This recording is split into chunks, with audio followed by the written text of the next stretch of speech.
لكن الحمد على المعرفة شيء وسلوك طريق المعرفة وما تقتضيه هذه المعرفة وما يستوجبه هذا العلم هو شيء آخر. الانتماء إلى علي عز ومسؤولية. الانتماء إلى علي عز، افتخار أن ينتمي الإنسان إلى هذا الخط والحبل الممتد بين الأرض والسماء، أن ينتمي الإنسان إلى هؤلاء الأفراد الذين لم يوجد مع رسول الله صلى الله عليه وآله خيرا منهم في سابق الأرض وقديم الأرض وحاضرها ومستقبلها. انتماء فيه عز، فيه افتخار، لكنه فيه مسؤولية. هذه المسؤولية التي نتحسسها عندما نرى خط علي. والله في خطابه لابن عباس وقد رآه وهو يقصد نعله: والله لهي أحب إلي من إمرتكم إلا أن أقيم حقا أو أدفع باطلا. إنها المسؤولية. مسؤوليته في هذا المكان كانت بإقامة الحق ودفع الباطل، وإلا ما فائدة الحكم؟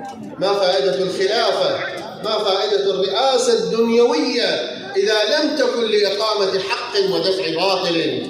هذا الإحساس، هذه رسالة علي بن أبي طالب لكل مسؤول مهما صغرت مسؤوليته أو عظمت، لكل فرد في كل خطوات حياته مهما صغرت مسؤولياته، حتى لرب الأسرة في إدارة أسرته، والولد والكبير والصغير، كل من يعي خط علي ويتوجه إلى خط علي ويقصد السير ويتحسس هذا الانتماء، يجب أن يكون في قباله ذلك الشعور بالمسؤولية، ذلك الشعور الذي يحتم لنا أن نكون زينا لهم، ذلك الشعور الذي يحتم علينا أن يكون سيرنا سيرا واعيا، سيرا هادفا، نعلم إلى أين نحن نسير، نعلم كيف نسير، نعرف لمن نتبع، نعرف كيف نخالف، نعرف لمن نخالف،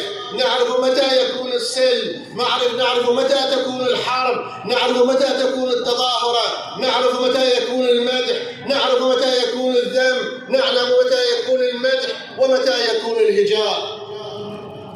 علي بن أبي طالب يريد منا الوعي، يريد منا أن نسير واعين ومدركين ومتحملين لمسؤولياتنا، هذه المسؤولية التي يحتمها علينا تبعيتنا لخط علي. هكذا هو علي هكذا يريدنا عندما يعلمنا أئمتنا إرادتنا اختيارنا لا جبر ولا تفويض، يريدون أن نتحمل هذه المسؤولية التي تعني أن للإنسان إرادة، أن تعني أن للإنسان عقلا، أن تعني أن للإنسان إدراكا واعيا يعرف كيف يدرك وكيف يختار ويتوكل على الله سبحانه وتعالى. مسؤوليتنا هي أن نحافظ على هذا الخط، مسؤوليتنا أن نستشعر هذا الإيمان الذي في قلوبنا ليكون دافعا لنا نحو عمل، نحو إنتاج، نحو تغيير حقيقي في مجتمعاتنا، نحو الأفضل والأحسن. التغيير والتطوير ليس من أجل التغيير بما هو وإنما بما هو أفضل وأحسن ويكون أكثر قربا لله سبحانه وتعالى. علي عليه السلام في خلافته، في رئاسته العملية لم تختلف حياته عما كان قبلها، لأنها مسؤولية، بقدر أدائه للمسؤولية بقدر نجاحه في عمله. نريد أن نكون زينا لهم، يحتاج منا هذا العمل لكل فرد مهما كان في أي موقع من مواقع المسؤولية. يحتاج منا أن نعرف نفهم، ندرك، نخطط. لا تغرينا المناصب والمقامات والجاه، ولا تغرينا الشعارات. عندما نصمم على شيء نتوكل على الله سبحانه وتعالى. هذا الإحساس بالمسؤولية هو الذي يحرك الناس ويحرك الجميع. إذا كان هذا القلق لدى الجميع، إذا كان هذا القلق وهذا الفكر لدى الجميع في أن يقوموا بمسؤولياتهم، فبالتأكيد سوف نخلق ونوجد ذلك المجتمع الصالح والأرضية الصالحة بظهوره عليه السلام. فيكون انتظارنا كما أراده عمل أفضل الأعمال انتظار الفرج. الانتظار عندما يكون عملا يعني أن نكون على منهج علي عليه السلام. منهج علي بهذا الفكر، منهج علي بهذا الوعي، بإدراك، محاسبون على كل فعل نفعله. كما أن الله سبحانه وتعالى أغدق علينا بالعطاء وأغدق علينا بالثواب، وعرفنا ووصلنا بأذهاننا، وكان لكل عمل ثواب وأجر مضاعف ومضاعف ومضاعف. ذكر فضيلة لعلي فيها ثواب، رؤية الفضيلة مكتوبة فيها ثواب، نشر فضيلة لعلي فيها أجر وثواب وثواب، كلها أجور، كلها ثواب، كلها حسنات. لكن في قبالها أيضا أن نستشعر هذه المسؤولية لكي لا ننزلق. وحوادث التاريخ كبيرة، ولا يبقى ذكر إلا لمن تبع خط علي، ولا يبقى ذكر إلا لمن بقي مع علي مخلصا له.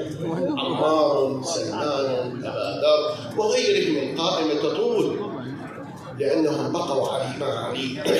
فعندما يذكر علي يذكر من بقي معه.